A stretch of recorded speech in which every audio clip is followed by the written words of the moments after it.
Bagian ini akan membahas mengenai fase planning atau fase perencanaan, di mana fase perencanaan itu adalah fase yang pertama dari sistem development life cycle. Fase perencanaan adalah fase di mana terjadi proses mendasar untuk memahami mengapa sistem informasi tertentu harus dibangun dan menentukan bagaimana tim akan membangun sistem informasi tersebut. Misalnya, kita akan membangun sistem informasi akademik. Sistem informasi akademik apa saja yang ada di dalamnya? Misalnya, di dalamnya terdapat proses untuk mendaftarkan mata kuliah, untuk melakukan proses enrollment, menginput ruangan, menginput jadwal, kemudian di situ juga akan ada perhitungan honor dosen dan sebagainya. Maka akan dijelaskan dulu sebelumnya mengapa sistem informasi akademik itu harus dibangun. Dan kalaupun harus dibangun, akan dipikirkan bagaimana nanti tim akan membangunnya. Apakah yang membangun itu apakah tim dosen, apakah tim IT, atau apakah kita akan membeli paket software, atau kita akan merekrut tim khusus dan sebagainya. Itu adalah fase perencanaan, dan fase ini memiliki dua langkah utama, yaitu bahwa selama permulaan proyek akan diidentifikasi nilai bisnis dari sistem yang akan dibangun itu bagi organisasi. Akan dikaji dulu nilai bisnis dari sistem yang akan dibangun itu seperti apa. Yang pertama misalnya, bagaimana sistem ini dapat menurunkan biaya. Apakah setelah sistem ini dibangun, biayanya turun atau tidak? Setelah sistem dibangun, apakah ini akan meningkatkan pendapatan atau tidak? Ya, kalaupun misalnya tidak meningkatkan pendapatan, apakah ini akan meningkatkan efisiensi sistem atau enggak? Apakah menurunkan biaya ini tidak hanya dilihat dari uang saja, tapi juga apakah hal ini akan meningkatkan efisiensi dari proses yang terjadi atau tidak? Maksud saya, bisa saja penurunan biaya tidak langsung terlihat, tetapi sesungguhnya secara keseluruhan jika proses berjalan lancar, maka hal ini akan meningkatkan efisiensi atau bisa saja menurunkan biaya. Kebanyakan ide untuk sistem yang akan dikembangkan itu biasanya berasal dari luar bidang sistem informasi dalam bentuk permintaan sistem. Maksudnya ada pihak luar yang akan meminta sistem nanti akan dibangun seperti apa. Nah, Departemen Informasi ini akan bekerja sama dengan orang tersebut atau dengan departemen tersebut yang memberikan permintaan untuk selanjutnya kita bersama-sama melakukan analisis kelayakan sejauh mana sistem ini bisa dibangun atau tidak. Apakah waktunya cukup, apakah sumber dayanya cukup, apakah requirement sudah cukup jelas atau belum.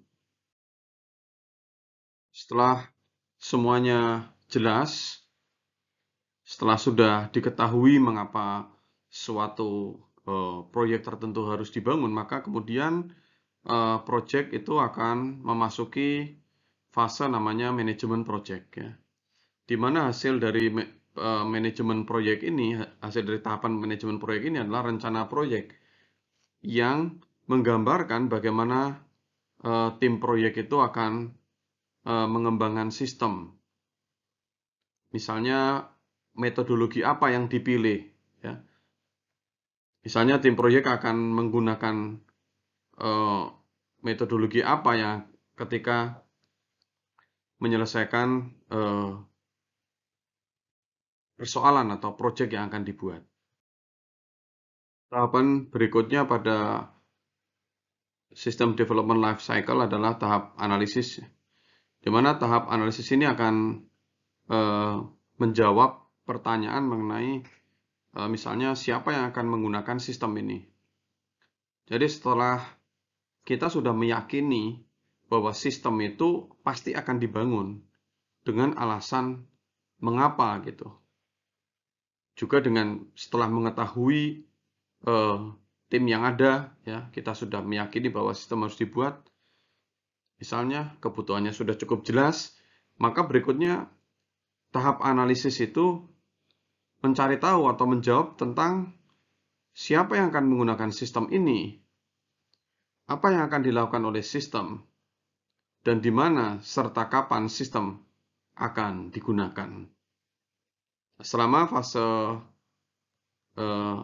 analisis ini, tim proyek akan menyelidiki sistem yang ada saat ini seperti apa. Jadi, misalnya untuk membangun suatu sistem informasi akademik akan diinvestigasi dulu, akan diselidiki dulu.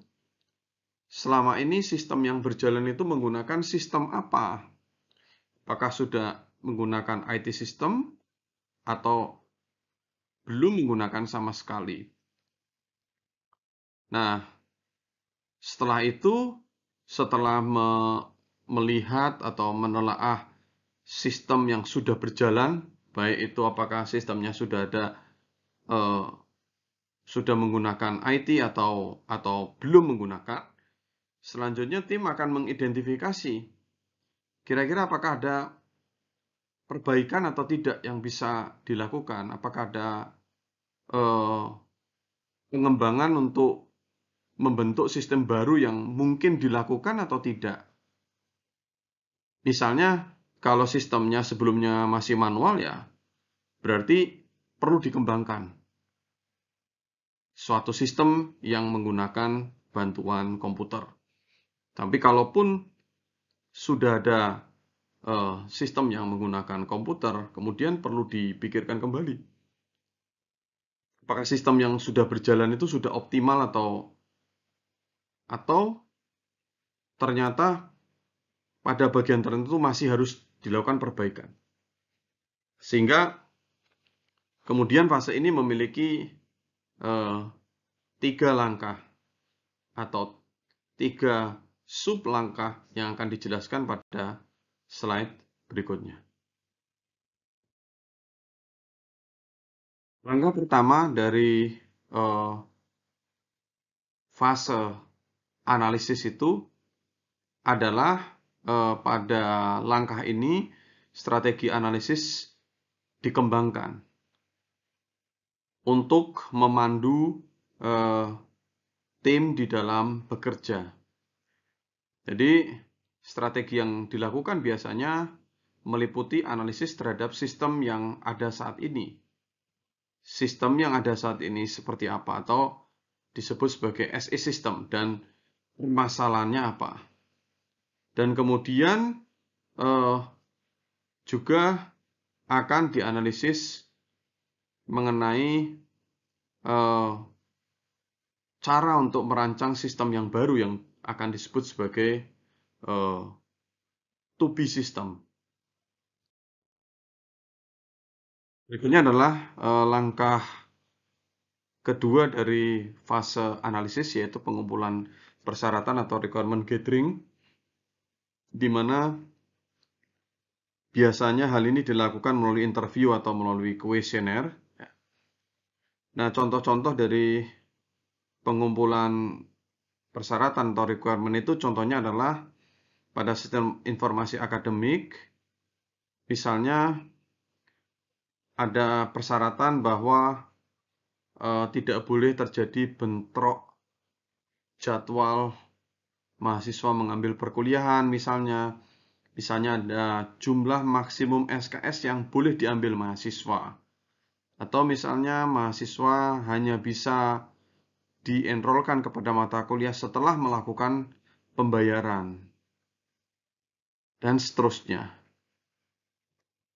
Nah, berdasarkan requirement gathering ini, kemudian dilakukan analisis dan analisis dari proses requirement gathering ini bersama dengan masukan dari sponsor proyek dan pihak lainnya. Ya. Sponsor proyek itu misalnya proyek masih akademis itu sponsornya adalah pimpinan universitas misalnya. Nah, kemudian dikatakan di sini dan banyak pihak lainnya itu kita mungkin bisa mendengar dari pihak mahasiswa atau pihak-pihak dosen, unit keuangan, unit akademik, unit marketing atau unit-unit yang lain yang menggunakan sistem informasi akademik ini akan kemudian akan mengarahkan pada pengembangan konsep sistem yang baru yang lebih baik. Nah, konsep sistem yang baru ini kemudian akan digunakan sebagai dasar untuk mengembangkan serangkaian model analisis bisnis yang kemudian menggambarkan bagaimana bisnis nanti atau bagaimana kemudian bisnis yang sudah ditambahkan atau sudah menggunakan sistem informasi itu akan beroperasinya itu seperti apa. Tahap ketiga dari fase analisis adalah mengintegrasikan analisis mengenai requirement gathering, kemudian konsep sistem, dan model yang akan dikembangkan sistem itu nanti akan digabungkan ke dalam sistem proposal. Yang akan kemudian sistem proposal ini akan dipresentasikan kepada project sponsor atau pihak yang meminta project ini akan dijalankan, dan juga pengambil keputusan yang lainnya yang akan memutuskan apakah proyek ini akan dilanjutkan, akan diteruskan untuk pengembangan lebih lanjut, untuk melakukan langkah lebih lanjut atau tidak. Nah, kemudian deliverable dari fase analisis ini adalah dokumen analisis dan juga high level initial design untuk sistem yang baru. Berikutnya adalah fase desain. Fase desain ini akan memutuskan bagaimana sistem akan beroperasi dalam hal perangkat keras, perangkat lunak, dan infrastruktur jaringan. Kemudian antar muka penggunanya bagaimana, form dan laporannya bagaimana, program, database, dan file spesifik yang diperlukan itu seperti apa. Sehingga tahapan desain ini memiliki 4 langkah. Yang pertama adalah bagaimana strategi desain ini, langkah pertamanya itu apa yang akan dikembangkan. Gitu. Langkah keduanya adalah bagaimana mengembangkan desain arsitektur dasar dari sistem itu seperti apa. Di mana hal ini akan terdiri dari hardware, software, dan network infrastructure yang akan digunakan itu akan seperti apa. Kemudian interface design itu akan menetapkan bagaimana user itu akan menavigasi sistem, akan berpindah dari suatu menu ke menu yang lain ya, tampilan satu ke tampilan yang lain ya. Itu bagaimana gitu.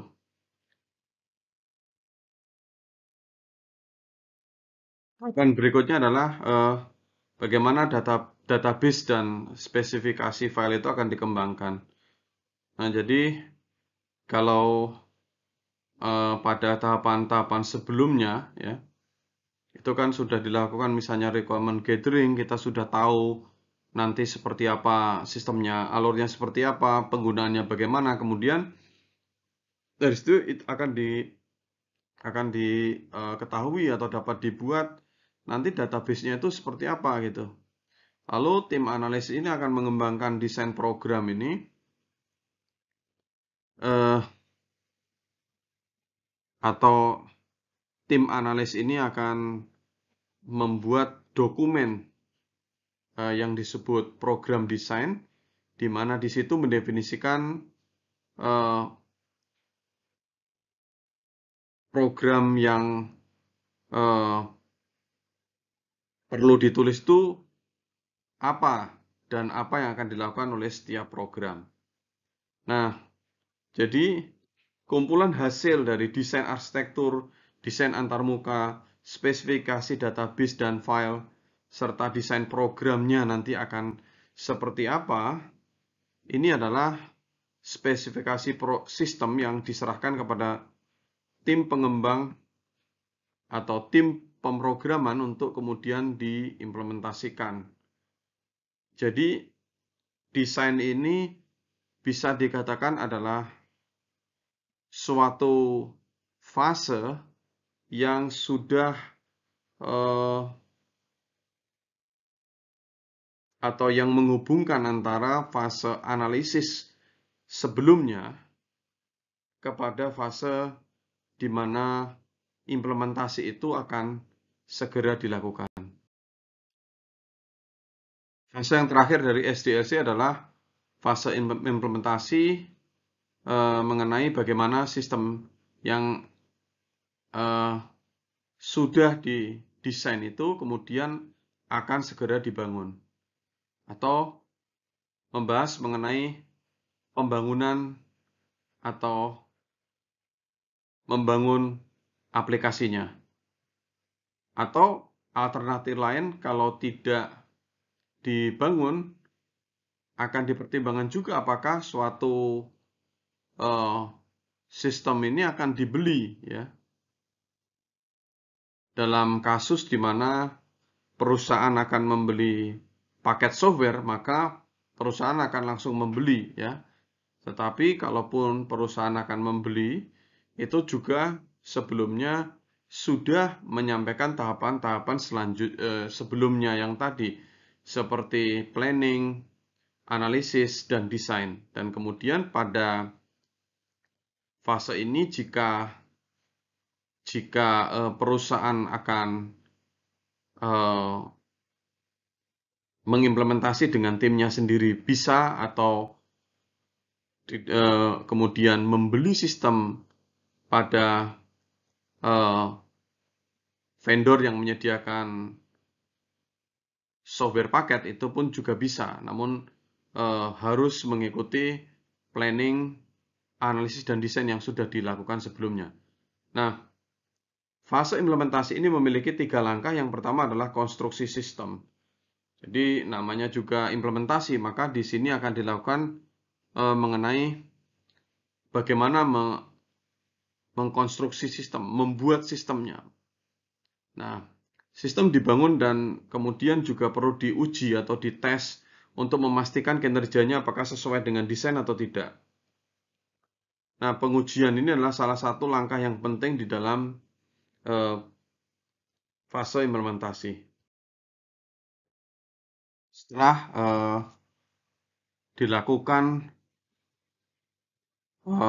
konstruksi sistem atau setelah dilakukan pengembangan sistem yang di dalamnya juga terdapat pengujian sistem, maka selanjutnya atau langkah selanjutnya adalah dilakukan instalasi sistem.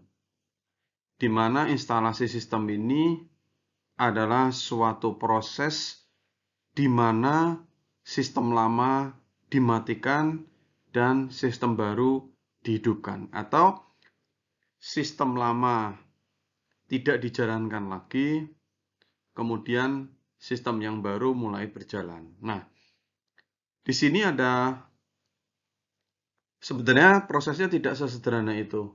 Sistem lama dimatikan, sistem baru dihidupkan itu tidak bisa. Yang umum terjadi itu adalah dilakukan secara bersama-sama terlebih dahulu. Baru nanti benar-benar sistem lama dimatikan. Walaupun bisa saja sistem lama dimatikan, dimigrasi ke sistem yang baru, bisa juga seperti itu. Nah, salah satu aspek konversi, ya, maksud saya di sini yang dimaksud dengan aspek konversi ini adalah ketika kita mau membuat sistem baru kan ada namanya aspek konversi.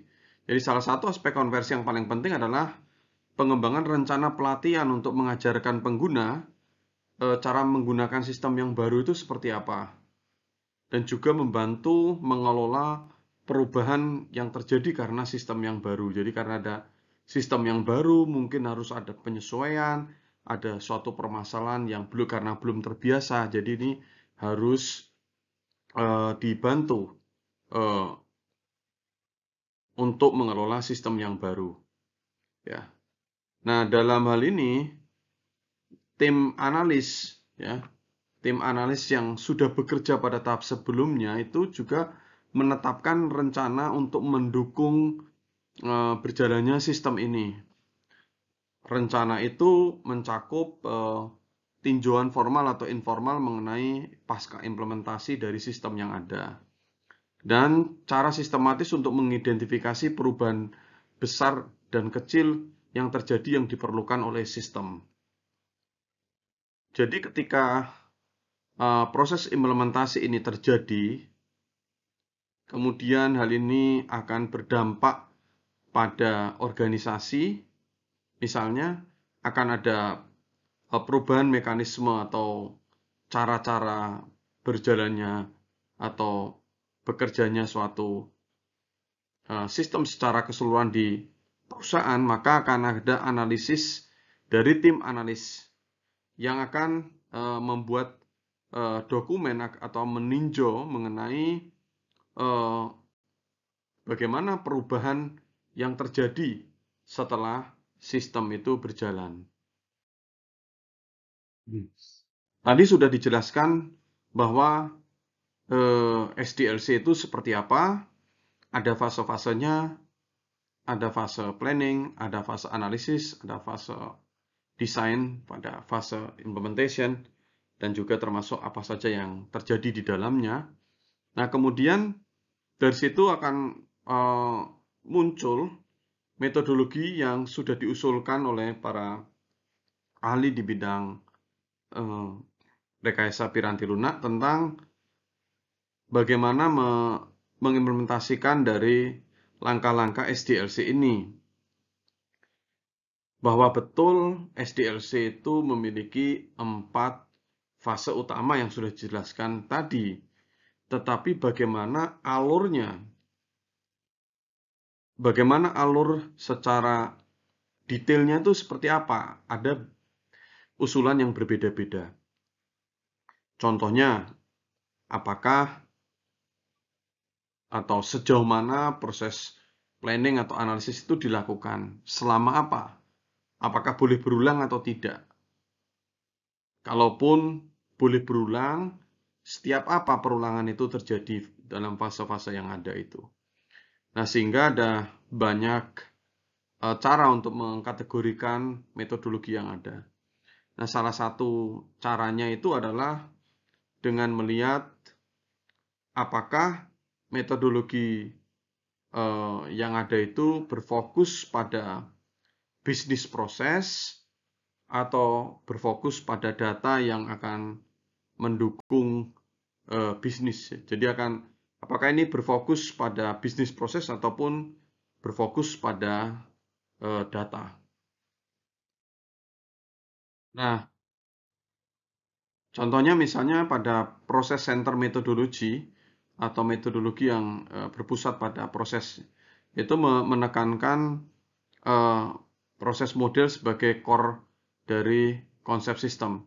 Kemudian metodologi yang berpusat pada data itu menekankan pada data model yang merupakan inti dari konsep sistem. Nah, sebaliknya, kalau object oriented metodologi itu mencari keseimbangan yang berfokus antara proses dan data dengan menggabungkan antara kedua model yang sudah dijelaskan sebelumnya. Faktor penting yang juga digunakan untuk mengkategorikan metodologi pengembangan sistem informasi itu adalah urutan dari SDLC. urutan SDLC atau deretan proses pada SDLC itu seperti apa, waktu yang ada pada masing-masing fase yang ada, kemudian apa yang dilakukan pada masing-masing fase tersebut. Nah, pada saat pertama kali komputer itu dikembangkan atau pertama kali komputer muncul, maka programmer itu tidak mengerti mengenai kebutuhan atau tidak mengerti mengenai metodologi life cycle yang benar-benar terencana dengan baik. Di pertama kali itu programmer tidak memahami bahwa SDLC itu ada fase-fasenya gitu. Jadi pokoknya yang penting membuat program saja. Nah, proses ini atau langkah ini sebenarnya tidak menjadi masalah jika programnya kecil dan tidak berdampak besar. Tetapi jika hal ini diberlakukan atau diterapkan pada perusahaan dengan skala besar dengan dampak yang besar, maka jika requirement ini tidak jelas, namun sebaliknya kompleks, maka akan ada aspek-aspek yang misalnya kita terlewat ya, kemudian harus diulang lagi. Jadi misalnya kita sudah sampai pada tahapan tertentu, sudah membuat program, sudah cukup jauh, ternyata ada bagian yang belum dimasukkan. Misalnya, ternyata kalau menghitung honor lembur karyawan itu harus memperhitungkan apakah dilakukan di hari libur atau tidak.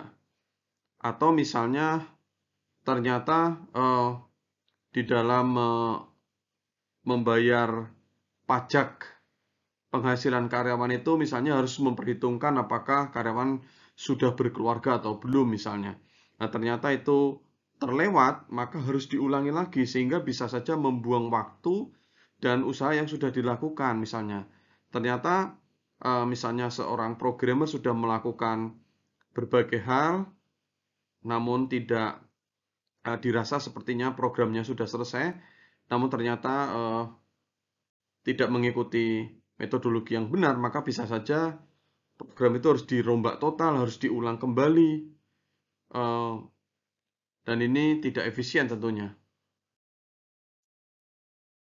Pendekatan yang dilakukan yang sudah dijelaskan sebelumnya, di mana sebuah pendekatan tanpa metode yang benar, tanpa memperhitungkan metode-metode yang diterapkan pada fase SDLC dengan benar, maka akan menyebabkan kerja tim itu menjadi sulit.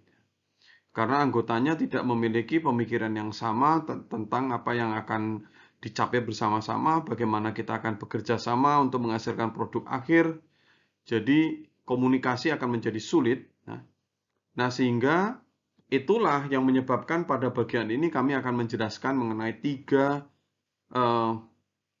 jenis metodologi pengembangan sistem yang berbeda. Yang pertama adalah structure design, yang kedua adalah rapid application development, dan yang ketiga adalah agile development. Meskipun dewasa ini sudah cukup jelas bahwa yang digunakan misalnya sebagian besar adalah agile development, tetapi kita perlu juga mengetahui mengenai metode-metode yang lain. Misalnya, mengapa kita harus menggunakan metodologi tertentu, tidak menggunakan metodologi yang lain. Nah, hal ini tentu tidak dilakukan begitu saja, tetapi dengan pertimbangan-pertimbangan yang matang.